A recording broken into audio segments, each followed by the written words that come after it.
What's up, everyone? Welcome to another edition of Tarun's Thoughts. My name's Tarun Shetty. These are my thoughts.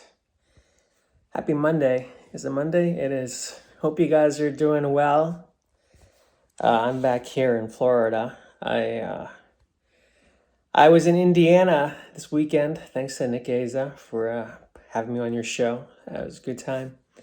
The show was great, fantastic. As always, I'm never happy with my performances. It's just, comedy is one of those things where you have to do it a lot to be comfortable. And truthfully, I'm only getting up my sets here are 10 minutes, 15 minutes. So when I do longer sets, it's, sometimes it's like a memory test. Like whenever you do shows, if you have a week of shows, 2 shows a night, the first one's usually just a feeling out process, then you kind of get into it. But when there's a one-nighter, you really only have one shot. So, you do your best and you let it go. But then I was talking to another friend of mine, and he was on a cruise ship. Then he was in Texas, and then he's in Vegas, and he's like, yeah, man, I did 24 shows in 2 weeks. I'm like, man, that's too much, right? You always think, oh, grass is greener on the other side. And I'm like, dude, I think I would kill myself if I do 45 minutes every night. That's way too much for me. So I think where I have it right now, where I can do stand up, come home and write, make things, it works out pretty good for me. But leaving Florida was really helpful. Even when I was in LA, anytime I left that cesspool, felt so good. I'm sure people have their jobs. When you go on vacation, it's a big deal. You need to just change your surroundings, change the people you're around. Of course, I was dead tired because I was literally in and out of Indiana in 24 hours. So tired. And I now have to go do a shoot in Fort Lauderdale tomorrow. So I'm going to start driving. So this week is pretty busy for me, and I'm trying to just rest. I don't want to get sick. That's my only goal. Please do not get sick. So with that said, I was talking to a friend of mine, and he was like, dude, I ran into this comedian, and he just performs, and he's got no social media, and he's really at peace. And I was like, man, that's interesting.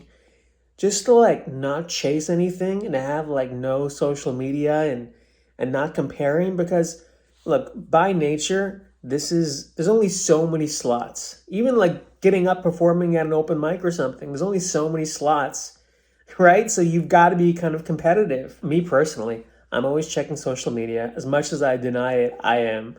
I'm always trying to figure out what's the next move, what should I be doing with my time. And I was like, wouldn't that be nice just to not give a shit at all about this? I mean, when I was working a day job a few years ago, really, I say I took a break from comedy, but I was performing at night at the Comedy Store. I was, producing web series and stuff. I didn't really stop, but I had a day job, but I wasn't auditioning. And to not audition just brought tremendous relief in my life, because when you audition, you're automatically thinking, man, did I do a good enough job? Did the casting director did they like me? I was almost fantasizing about it. I was like, well, what if I just erase all my social media? Just, lived in the moment, did comedy and performed for myself. Would I be happy? I think to be in this business, you take satisfaction in your ego. There's no question about it. We're all broken people to some extent. We are. There's no denying it. Everyone's broken if you're in Hollywood, because you want that adulation. You want people to recognize you. You want to be important in your own mind, even though it means nothing. When we die 50 years from now, you think anybody's going to give a shit about Tarun's thoughts? Probably not. Probably even now. Do people even care? But I'm just saying, though, this is all these human constructs we create in our head. So I'm going to go back to LA, and, I'm very cognizant about that, about man, what is it though? How do I want my life to look? What is important to me? Who are my friends? Who do I want to surround myself with? These are all things that I'm thinking way more seriously about versus Like when you're in LA, you kind of just go through the motions. You get caught in this hamster wheel, such as life, and then you just, one day turns into 10, and then next thing you know, your parents are dead. And you gotta just, you're like, man, what the fuck happened the last 20 years of my life? So I'm trying to take it beat by beat, and we'll see where that goes. No, but I feel really blessed right now. I feel definitely not great, but I feel a lot better than where I was 2 months ago. And I'm excited to see what the future holds. Hope you guys have a great week. Talk soon. Bye.